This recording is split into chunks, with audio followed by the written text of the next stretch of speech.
Welcome back, everybody, to the World Championship Series. We're here in Cologne, Germany, for the last day of the round of 32. As in a couple of weeks' time, we're going to be making our way to Toronto, Canada, for the season finals. We have 2 tickets available today, and we're about to play for 1 plane ticket to North America, joined by Todd and Roddy. A big match coming up now. I know a lot of people have traveled here today to see Jaedong play. Also, we have the possibility to have 2 German players at the season finals as well. This is a big match. Absolutely. At the start of the day, I really felt that despite everything, despite all the jokes and what we kind of expected, that Jaedong was a pretty big favorite going into this group. But now I really don't know. GunGFuBanDa looked extremely solid in his first series of the day. And Jaedong, he had to work so hard for that victory against Elfie. Even the games he won, they were not one-sided whatsoever. And I think his PvZ is quite all right. I'm not that familiar with it. I know in PvP, GunGFuBanDa is really good. PvZ, I think is going to be quite good as well. I think it's a close one, really. What are your first initial thoughts on here before we look at some talking points, Todd? Jaedong, he struggled a little bit against Elfie. I feel like GunGFuBanDa is just better in general. So I pretty much agree with Kevin here, and I think it's going to be pretty tough for the Dong to succeed. All right, well, let's bring up the first talking point then between these 2 players. We mentioned at the start of the day, Jaedong has 1 matchup to practice for. Makes it really easy for him to train for this group. But at the same time, this is a bit of a problem too, isn't it? You expose yourself, you show your style, your builds, your strategies. Doesn't this then, the more he plays, become a weakness the longer the day goes on? I think, yeah, it's possible, but it definitely, has enough builds to pick from. And I actually feel like there was a few games or maps in which he didn't particularly play that well, like build otherwise. For example, going for Mutus, I think it was Iron Fortress, not that good. I feel like if he had gone for Roach Hydra Viper, he would have won that game in 12 minutes instead of 30 plus. Well, he chose and liked Mutalis a lot. That's something which obviously now GunGFuBanDa coming into this is going to know about. Yeah. He can start to adjust stylistically towards this, makes it a little bit easier, Roddy. I really think this is going to be a much more Roach Hydra Viper series by Jaedong, though. I felt it was kind of the first series, he was freestyling a little bit, the burrow play as well. That is a cool meta play, but that's not something you do twice in a best of 3, and especially not against someone like Elfie, who's not particularly well known for his, quick 3-base or something like that. So I was a little bit surprised by the builds he went for. I think this series we're going to see a lot more of the Jaedong we've seen in the last 2 months. Johan and I have casted a couple games in the Dingit as well, where he just went for Roach Hydra Viper timings, and he executed them pretty well. His ZvP has looked better in some of the previous games that I've seen than his first series of the day. I think this is going to be better, but is that going to be enough though? All right, well, as you can see on screen here, we have Coda being played second. Vani Research Station is third. I want to talk about that map now before we go over to Iron Fortress. Vani Research Station, in this matchup, gold-based, gold-based, gold-based. Jaedong mentioned this yesterday in practice. He said that every Korean Zerg on the ladder over there is doing this. What are your thoughts for this, especially if we get to that decider map? It's interesting because earlier today I think he vetoed Vani and he actually picked Echo, and this time he decided man, Echo is so difficult, so I want to play Vani instead. But yeah, talk about us. Maybe it's because he's playing against a Protoss that plays a lot more standard, supposedly. But yeah, Vani and the gold bases, especially if you don't practice that much against it, I think it's going to be difficult to play on. You talked about some of the games that we casted together. I think back then he beat Showtime and on Vani with some very, very strong gold-based play, which seemed really hard to play against. So it's going to be interesting to see how it goes if they play on this map. All right, well, let's load up the first map then. So it's going to be Iron Fortress, I think it was the first map. Did I get that right? No? Yes. My memory's good enough. Whew. Iron Fortress, first map between these 2 players. We saw Jaedong play this map a little bit earlier on, Roddy.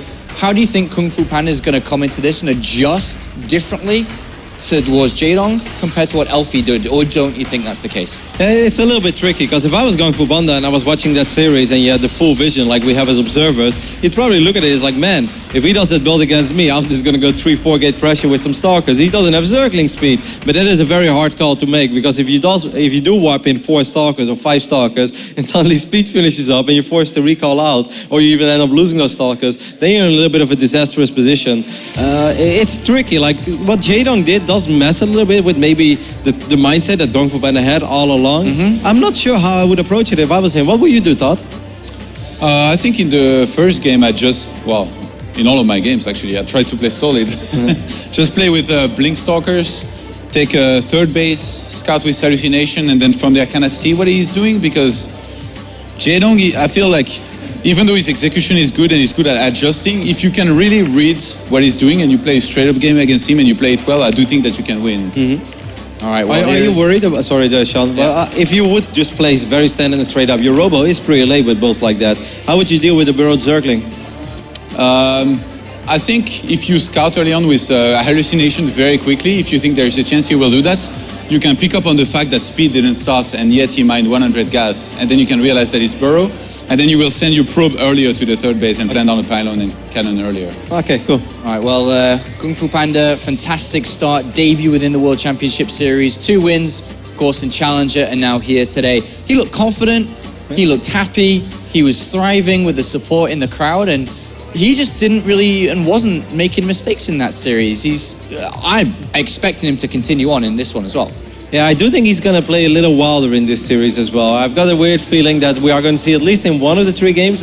Iron Fortress is very hard to choose, but in one of the other games, I think he's going to do something very crazy early on, or maybe a massive 2-base all-in, and then in the other 2 games, or maybe just the other 1 game, if he ends up winning it, he's going to play very solid. But I totally agree with you. He looked very calm. For someone who makes his first WCS Premier League appearance, the way he played those PvPs against a pretty crazy player is like, well, that's actually a job very well done, sir. When did you both first find out about him as a rising player in the European scene? Maybe you played him on the ladder a couple of times. I actually think he was already playing ladder at the time that I used to work in this building. So like 2011, 2012, he was already a ladder player. I think he's just been slowly rising to the top. But yeah, the first result that truly impressed me was probably the Fragbite Masters, where he finished up as runner-up. Like, we knew that he was like one of the good, like a solid Protoss player in Europe, but I didn't know he was that good. I didn't know he was capable of taking MMA to Game 7. And for you, Todd, your experiences with him in the past? I think about the same time. I mentioned already the series that I had against him in WCS, which was the last match. And he didn't leave the best impression. After beating me in first game with the proxy, he danced units. So then we had this very, very long last game on Overgrowth, which you probably remember, where I had Mass Tempest. Oh, yes, I do. Remember that. And I asked him if he wanted to dance before finishing him off. So not the best of experience. But since then, he seems to have improved a lot. It's actually very impressive. I mean, he's grown leaps and bounds here. It's the biggest moment in his career today.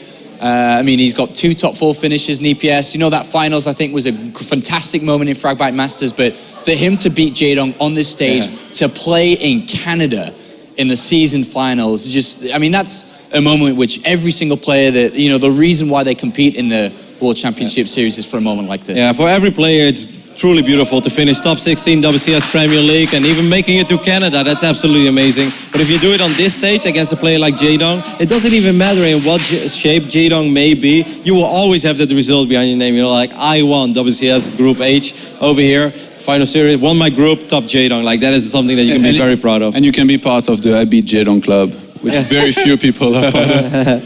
All right, we know, well, I'm not actually sure who the crowd is cheering for this one. The German player, Jaedong. Like, it sounds like Jaedong, boys. So I think it is Jaedong.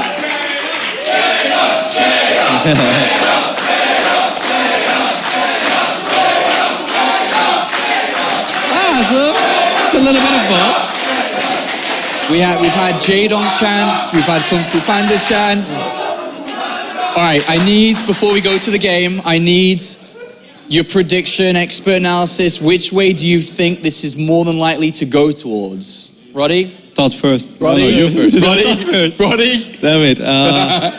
In the start of the day, I said Jaedong, but I kind of changed my mind. I actually think GunGFuBanDa can take this series 2-1. All right, and Todd?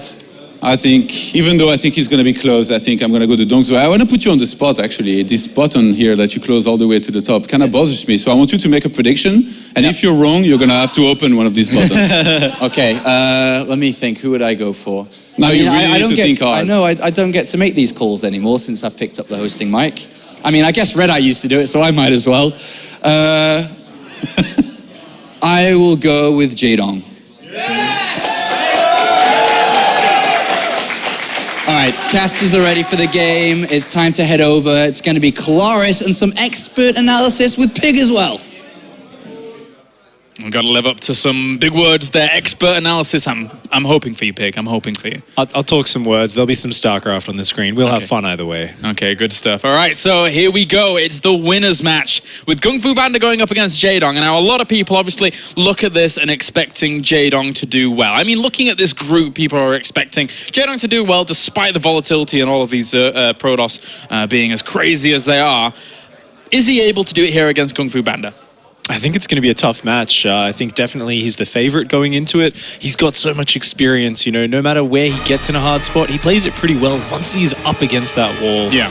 I really think Jaedong's got a bit of an edge here, but I think GunGFuBanDa's he's going to make it hard for him. He's going to make this a really tough match. All right, well, let's get into things. The first game in this best of 3, as we have spawning up to the top left-hand corner, it is our German representing Planet Key Dynamics. It is GunGFuBanDa.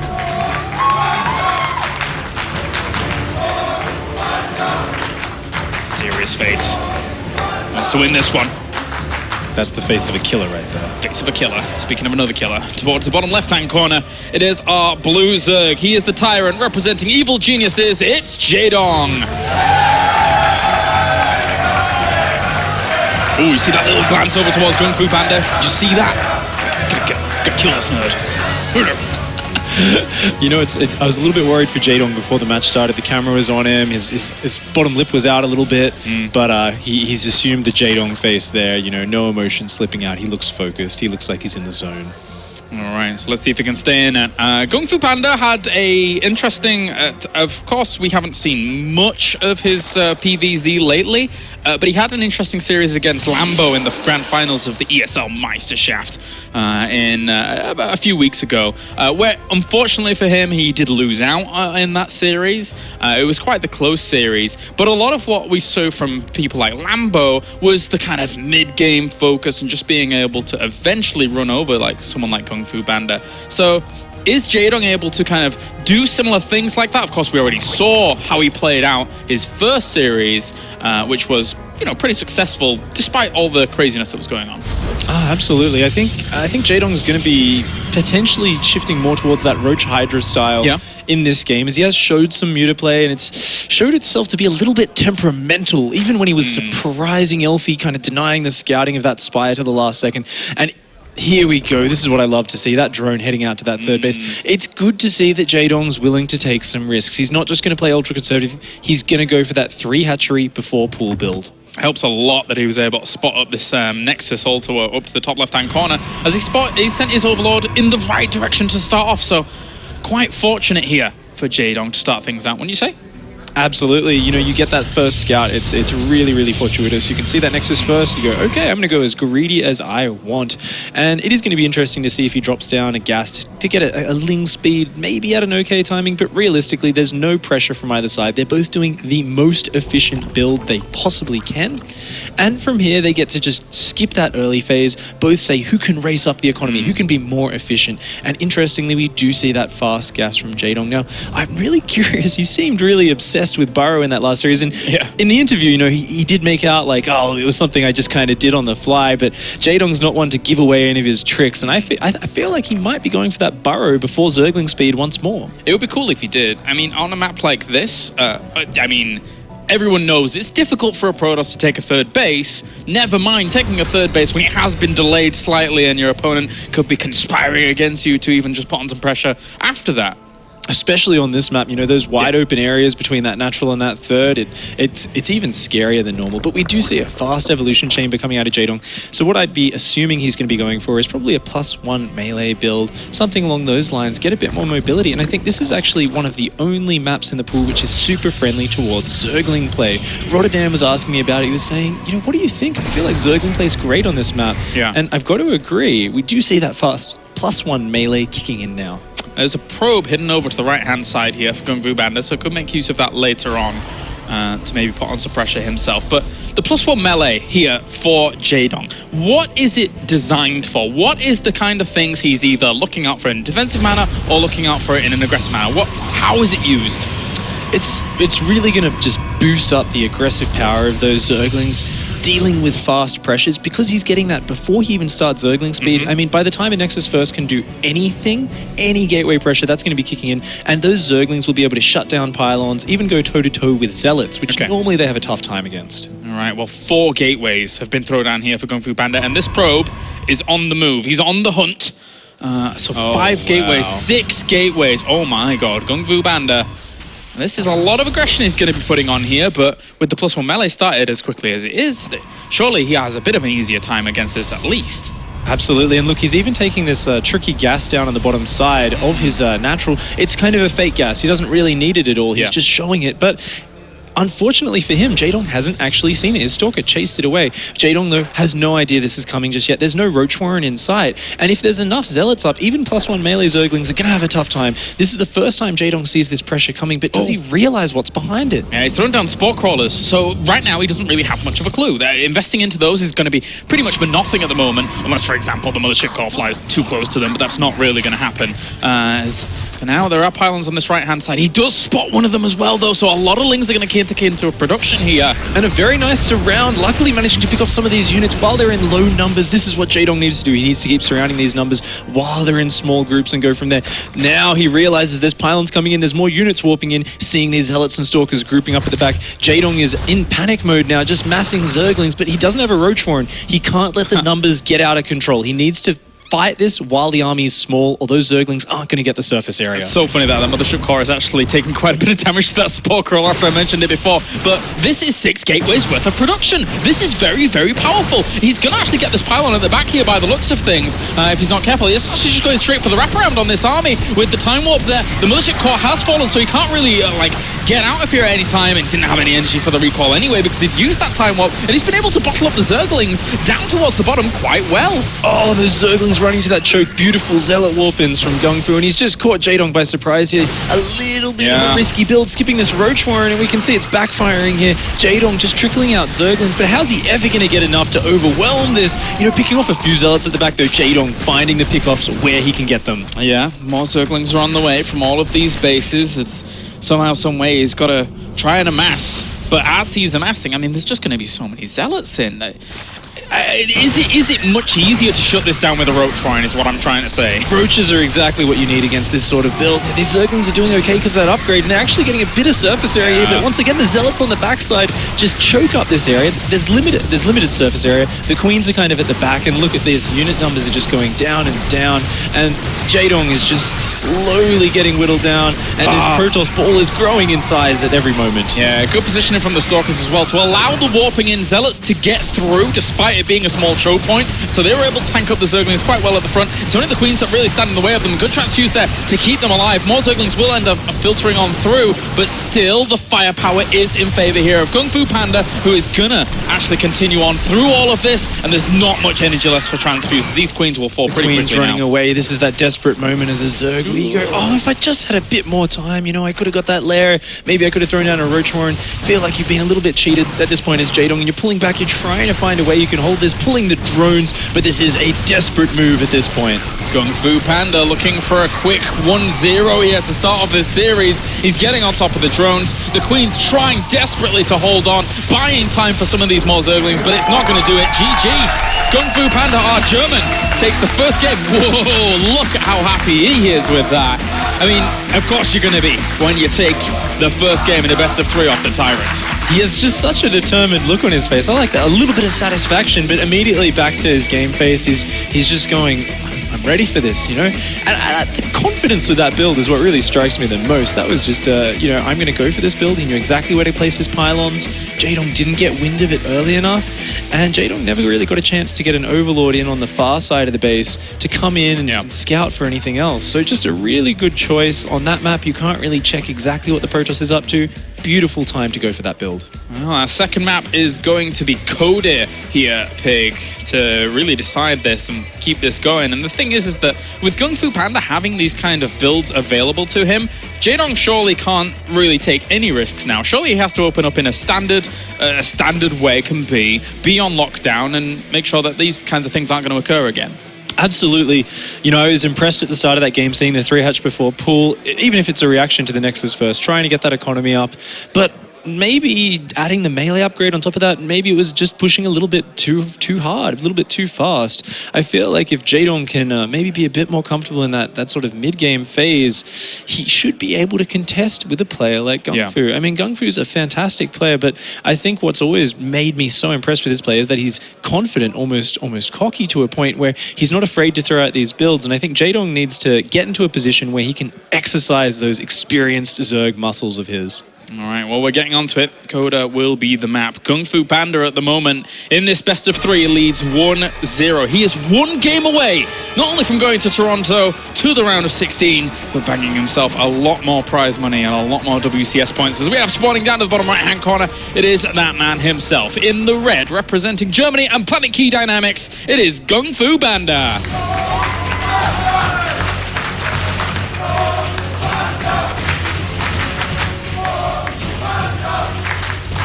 Facing off against the Panda up to the top left. It is our blue Zerg representing evil geniuses. It is Jaedong.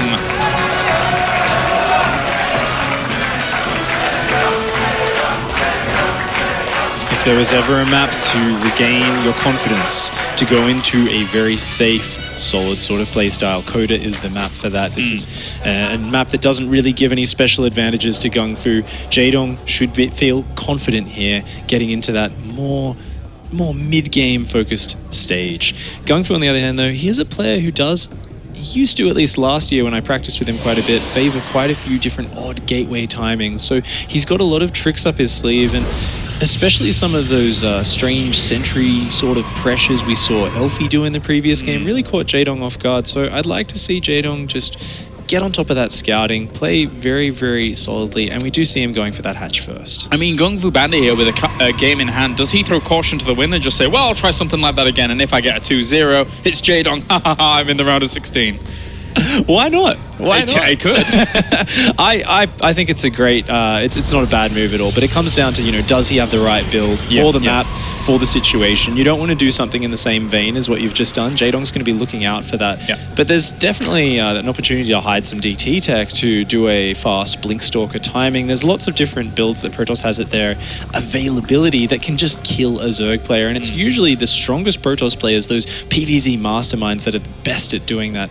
Interestingly enough, Jaedong here, he knows this isn't his tournament life on the line, and he's going to take that risk, blindly going for that 3 hatchery before pool. I like it. It only really suffers against the proxy gate. He'll see a cannon rush in time to react, and this gives him a nice edge against the gateway first opening of GunGFu. I mean, in the games that we've seen here from Jaedong, it's been either there's been more gas commitment to slight tricks on his side compared to what you normally see from conventional Zergs, right? So is there anything that a Protoss on the other side can do against these kind of tricky moves from Jaedong, or are they basically just forced to kind of sit back, play their own games, and not really react to that too much?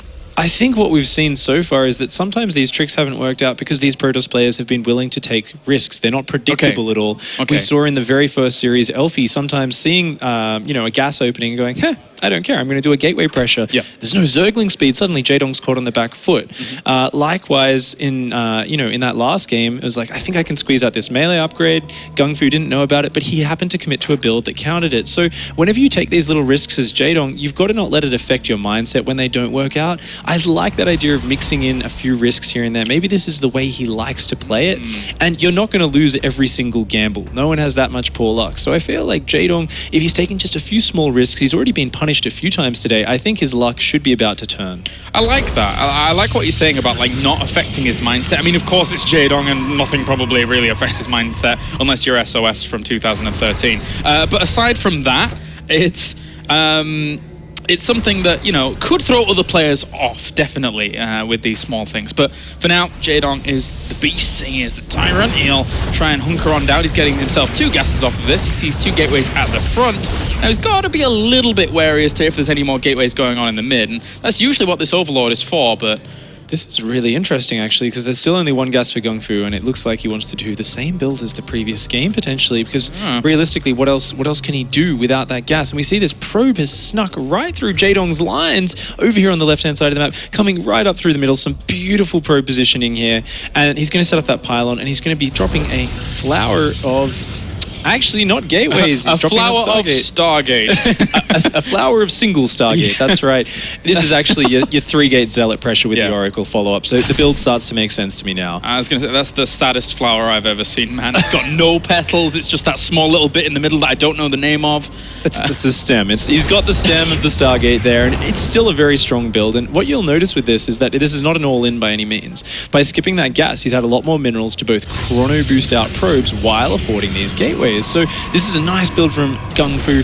Jaedong coming in for that surround though. Here come the Zealots. They will be able to trade off against these Zerglings, all right, to be honest with you. Pushing those away, it's all about the 3 Queens and the Roaches especially that are the real power punch of this defense. Likewise, he's also got Spore Crawlers about to finish up pretty soon, so the Oracle can't really do too much. Nice and cool under pressure. Jaedong did poke in with that Overlord. He did see the Stargate, and he's reacting with those Spore Crawlers, getting out 8 Roaches to make sure even if more units are warped in, he's completely safe. And what are we going to see behind this? Drones and a lair. This is just a really nice move from Jaedong, even going to try and capture these Zealots, stop them from getting out of there, and this is just a perfect response from him this game. Good stuff. Of course, technically, I guess could have recalled those out there with the Mothership Core, but you know, it's blow for blow.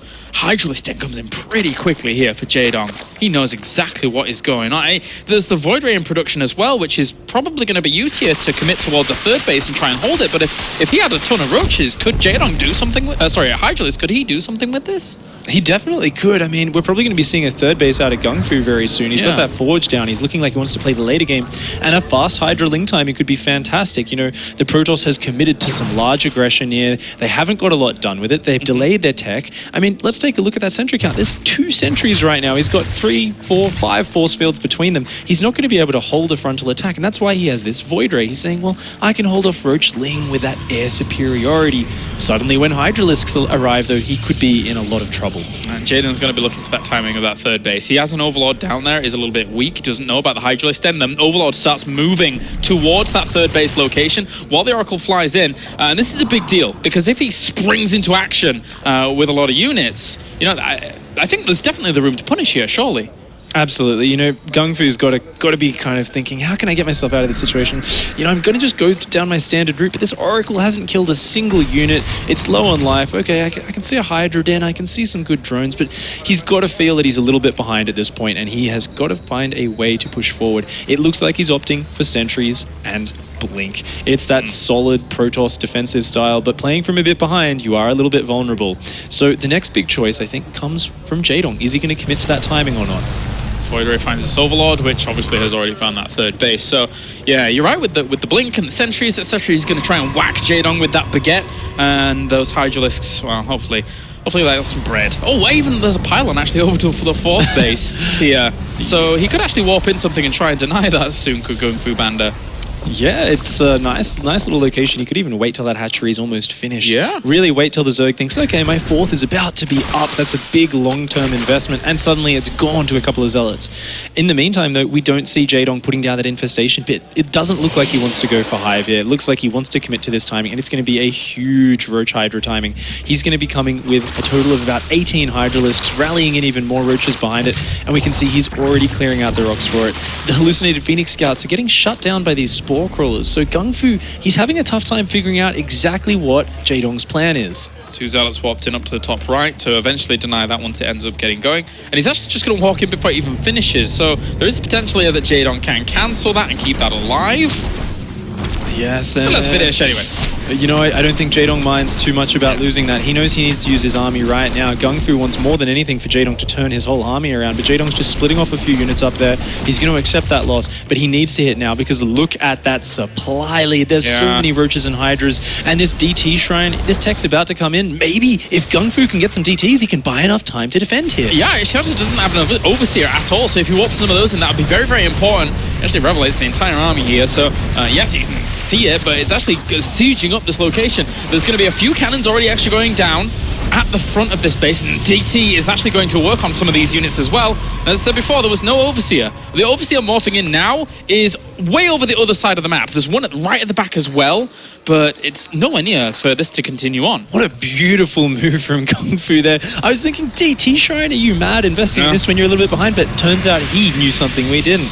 And he knew that this could potentially buy him the time he needs to get up more units. He's now morphing those 2 DTs into an Archon, trying to get more Stalkers out, more cannons. He wants to hang on. He needs to get to that 130, 140 supply mark to hold on against this Max Zerg. But Jaedong is looking relentless here. Yeah, we're seeing the Overseer technically can come and join this fight whenever it needs to now. And even still, GunGFuBanDa doesn't really want to separate himself off down in towards this army. It's still quite the force indeed. 134 army supply against 47. This is now unstoppable here right now for Jaedong.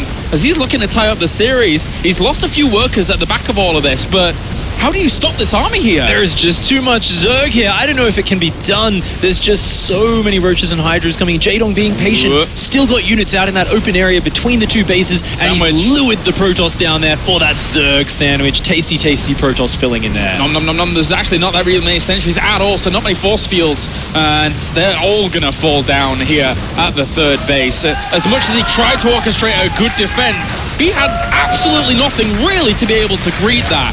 So he is taking massive amounts of damage. It's actually cleaning up quite a bit of it, but I imagine the reinforcements could, well, just do the business, completely seal this off. Absolutely. It was an admirable attempt there from GunGfu after so much of his commitment into that early game pressure just completely floundered, did nothing.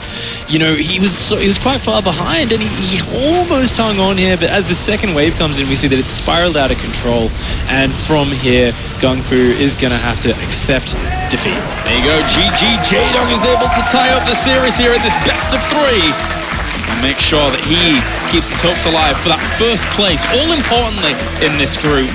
Because, to be honest with you, that's actually quite important. You want to go into a group with 2 second places, not necessarily 2 first places. Absolutely. It really does make a big difference, actually, the seeding. And I think it's also a pride thing for Jaedong here. It's something, not only pride, but it's a testing of his own skill. He feels a bit unconfident in the Zerg vs Protoss matchup. He's struggled with it historically. You know, it's the matchup that's denied him his BlizzCon World Championship in 2013. And it's just a very tricky matchup for him, it seems. But in that game, he showed very good understanding, very on top of his scouting. I love that he just, in the midst of this pylon going up and this mothership pressuring him, he scouted in, saw the Stargate, saw what he needed to know, and from there it was a simple method of deflecting the pressure and then overwhelming in true Swarm style. I've got to ask you, Pig, here, going into this group, do you feel Jaedong's having a bit of a harder time than some people expected, or do you think with the crazy nature of this group, I mean, obviously he dropped a map to Elfie, and now he dropped a map to GunGFuBanDa at the beginning of this series, Is he having a rougher time than people expected, or with the way the makeup of the group is it kind of to be a little bit expected? What do you think? I'm really not sure. I think it's such a tough group, and we all knew there was going to be a lot of curveballs thrown at Jaedong. Yeah, a lot of craziness. Yeah, and he's struggled with them, but so far he's come out in the lead, even if by a fingernail in that first series, you know. He's at 1-1 now, tied with GunGFuBanDa, and maybe he feels like, oh, you know, this young player, I can't lose to him. But for GunGfu, this moment means so much to him. If he can come out of his group first place and go through to the round of 16, I can just imagine how amazing that would be to feel that as a 17-year-old. All right, so 1 map stands between both of these players and the round of 16. One of them will be moving on to Toronto, the all-important ticket to Toronto. Season 2 finals have already become this kind of thing of mythic legend, going over to Toronto just because of how the events have been over there so far. The Canadian crowd does that. You know, it just creates that atmosphere. Every player wants to go over there and play. Let's get into it. Game number 3, Varney Research Station here to round out the series as we have these 2 players facing off. Uh-oh. It just keeps happening. Spawning up to the north, it is our red Protoss representing Planet Key Dynamics. It's GunGFuBanDa.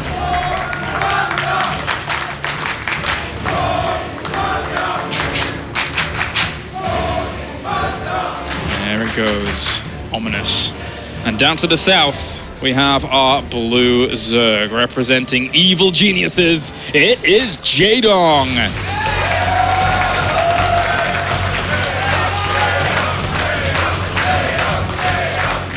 At this point, Pig, The hunter may become the hunted. Absolutely. GunGFuBanDa is bringing the fight to Jaedong. This is just so brave, and there's an element of poker in StarCraft sometimes. Are you willing to bluff, or are you actually just going to go all in and take that gamble? And I think being able to do that as a young player like GunGFuBanDa, you know, with so little experience on this stage, but managing to do that, it is a really, really brave move from him. Very courageous, shows a lot of confidence. All right, so one gateway's down there already. Probe sticking around. So this is going to be quite the commitment to gateways by the looks of things. Oh, GunGFuBanDa. You crazy machine, you, of all games to bring this out, of all opponents to bring this out on. Jaedong! Oh, looks like he's going to be going for that hatch first on the gold base, and he doesn't necessarily have to go 3 hatch behind this. This has become more common recently though, right? Just gold bases on Varney? It really has, and I think seeing the last 2 games in 3 hatch before pool in twice, in both of them, GunGFu might be thinking, you know what? Is he going to miss this? Oh, the Overlord changes direction, and that is absolutely massive. You know, GunGFu here, he's really hoping that 3rd hatchery goes down, and by the look of it, 17 supply. Oh my god. Looks like Jaedong is going to be opting for that 3rd hatchery. Oh my god. Well, surely this is just a straight up loss. I mean, unless you have... Well, okay, it's Jaedong, he's pretty good. The hatchery has gone down. It is official. This is almost always considered a build order loss, but there have been situations where magic can happen. Keep in mind, GunGFu still needs to micro these zealots exceptionally well. But it's just going to be so difficult for him to hang on. What's working in Jaedong's favor is that gold base is going to be finished up. He's probably going to cancel the 3rd base. But if he can keep the spawning pool alive, he can run drones to that gold base. And if the zealots don't get over there soon enough, maybe, just maybe, he can squeeze out some zerglings. And he's not even going to notice these as he goes up into it. So...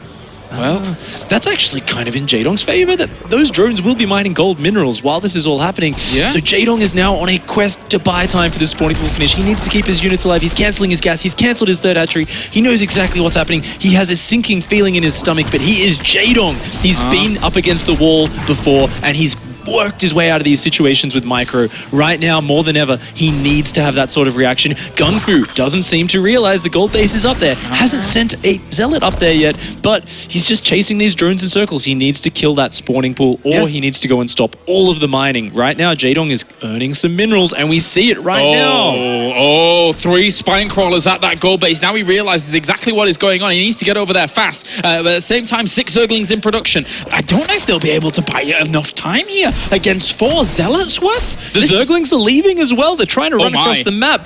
Oh my god, he needs some amazing hold position micro here. These drones need to hold position in front of these spine crawlers. These zealots cannot be allowed to kill them. But the spines are almost finishing, and once they're up, they're going to do so well against these zealots. Beautiful drone micro so far. Still 9 drones left against 10 probes, and the spine crawlers are finishing, and they are decimating these zealots. Yeah, they're going to be able to hold on for now. He's been able to keep 6 drones alive against 9 probes, and he's in the probe line with the zerglings. Jaedong here with the decision making, able to be able to, on top of this production and on top of this economy. Now 5 zealots somehow have to break this position. I'm not sure it's doable here for GunGFuBanDa, despite it being 25 supply against 11. The zealots, they need to amass it more. They need to do more. He can't take down this base. I don't think he can make it through these spine crawlers. He's coming in.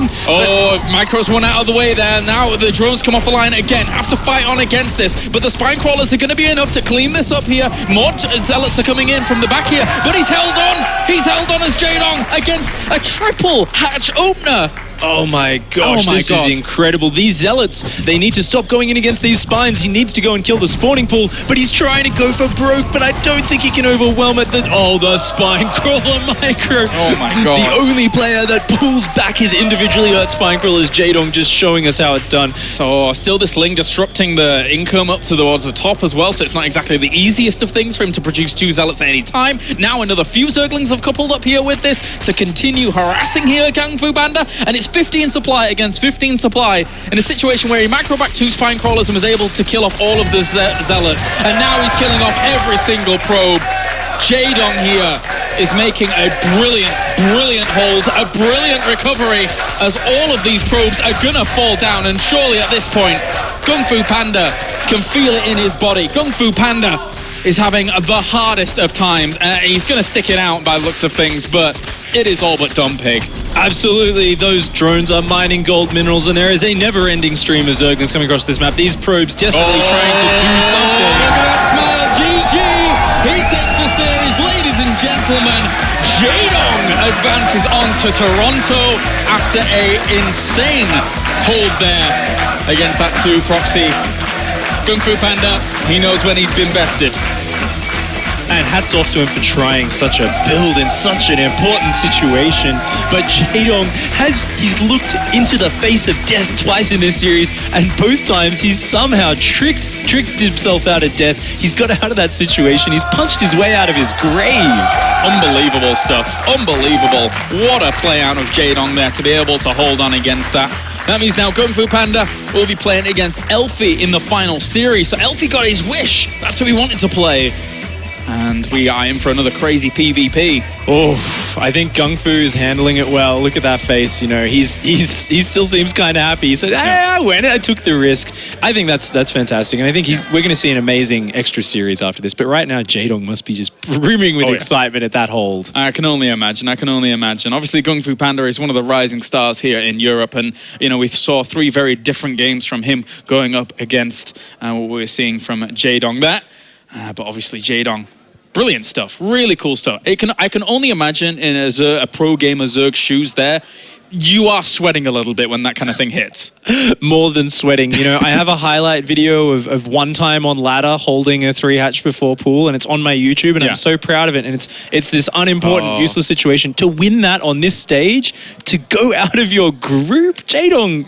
It's good stuff. It's only Jaedong could do it. All right, well, that means we can head over to the winner. Moving on to the round of 16, it's Jaedong.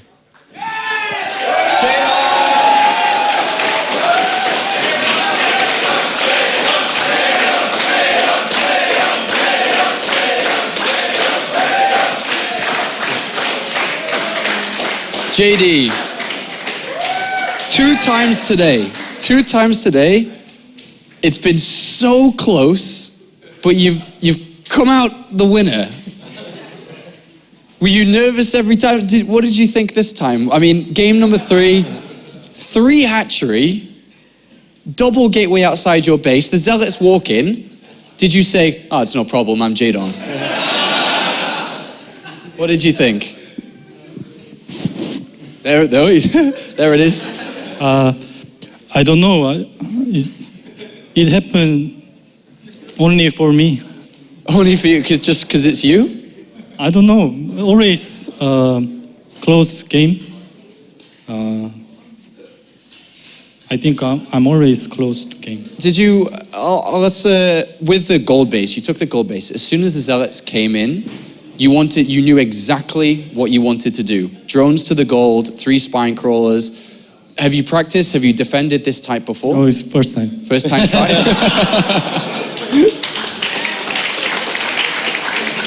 Roddy? I want to ask you a question about the second game, because game number 1, he surprises you with a big gateway attack. Game number 2, I think the start goes okay for you. And you want to make a big attack, but you lose your 4th base. You want to attack, and you see Dark Templar. Scary or not scary? Not scary.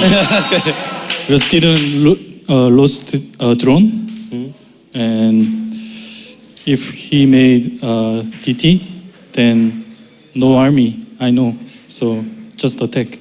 All right. JD, you go into Canada, you go into the big stage. I see that smile. It's I mean you've had a slow 2015. You're now going to Canada. You're going to compete there. How well are you going to do? You're going to win this tournament for us? There's everyone here that wants you to win it. There's a lot of people at home that want you to win it. Are you good enough to win the season finals in Toronto? Of course, will be better than now. I have a few weeks, so I will practice a lot. Then you guys can watch. I win.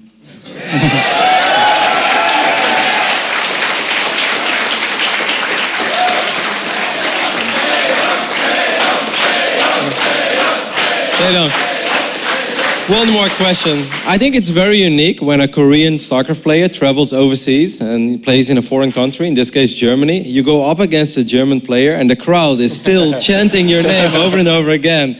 Why do people love you so much, Jaedong? And how does it feel?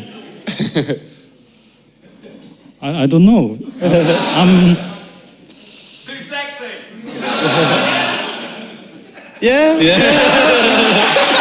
Thank you.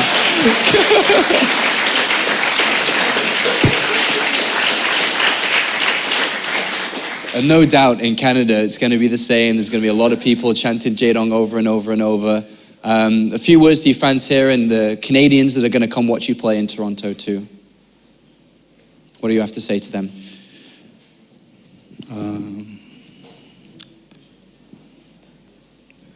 I will. Sorry. See you in Toronto. Ladies and gentlemen, Jaedong, first place finisher of Group H.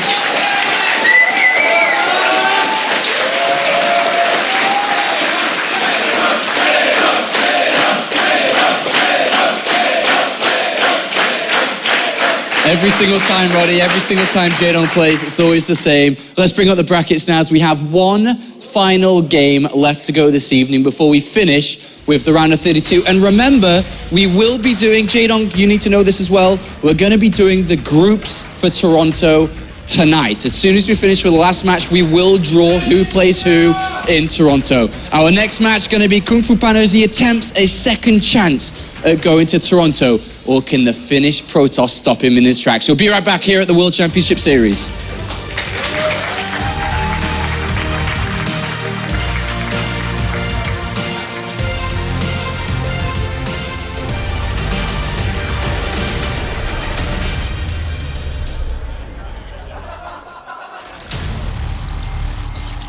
I move objects